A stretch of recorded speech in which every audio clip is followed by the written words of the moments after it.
Well, folks, it seems the esteemed House of Representatives has found itself in yet another pickle. This time it involves a congressman, a cane, and a whole lot of shouting. On March 4, 2025, during a speech by President Trump, Democratic Representative Al Green of Texas decided he'd had quite enough. As Trump spoke about proposed Medicaid cuts, Green stood up. He yelled, "You have no mandate." Green even went so far as to wave his cane at the president. Now you might be thinking, John, surely that's not very polite. And you'd be right, it's not. But as we all know, politeness seems to be in short supply these days, particularly in the halls of government. This brings us to the matter at hand, the censure of Representative Al Green. 2 days after his outburst, the House voted to censure Green for disrupting the decorum of the chamber. Essentially, they gave him a formal slap on the wrist. The vote itself was a bit of a mixed bag. It passed with a comfortable margin of 224 to 198, but 10 Democrats broke rank to vote with the Republicans in favor of censure.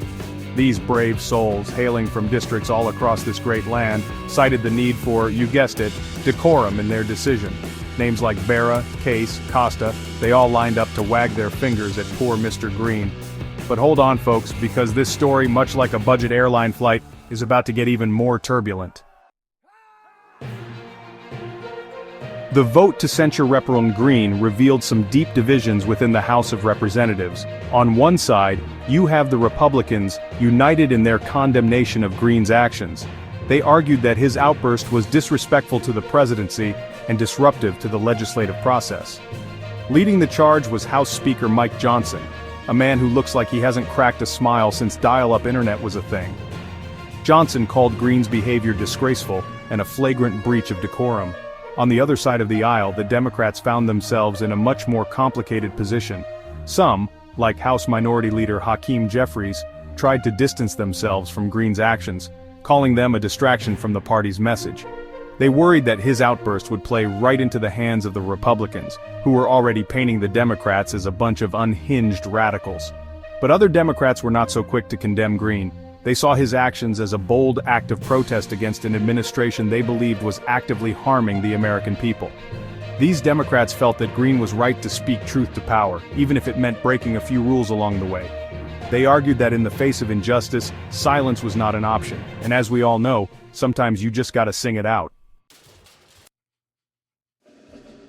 Now the censure itself was dramatic enough, but what followed was truly something to behold. After the vote, a group of Democrats, led by the newly censured Representative Green, decided to hold an impromptu sing-along on the House floor. And what song did they choose to belt out? Why, none other than the civil rights anthem, "We Shall Overcome." Imagine, if you will, the scene lawmakers in their finest suits and pantsuits, standing shoulder to shoulder singing their hearts out about overcoming injustice. It was a powerful moment of solidarity and defiance, a reminder that even in the face of adversity, the human spirit can still find a way to sing.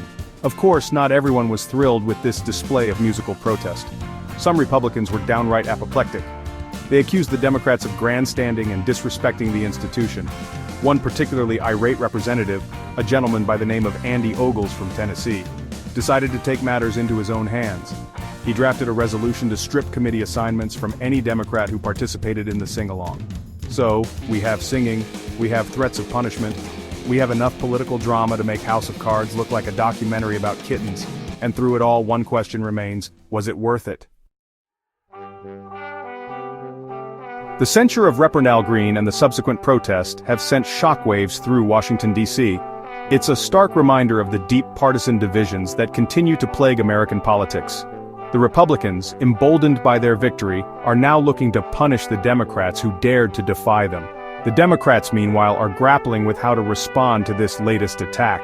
As for Representative Green himself, he has remained defiant in the face of censure.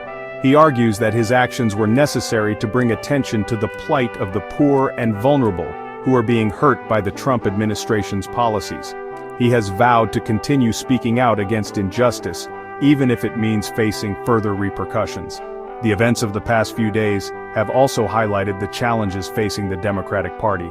They are caught between a desire to maintain decorum and a need to fight back against what they see as an assault on American values.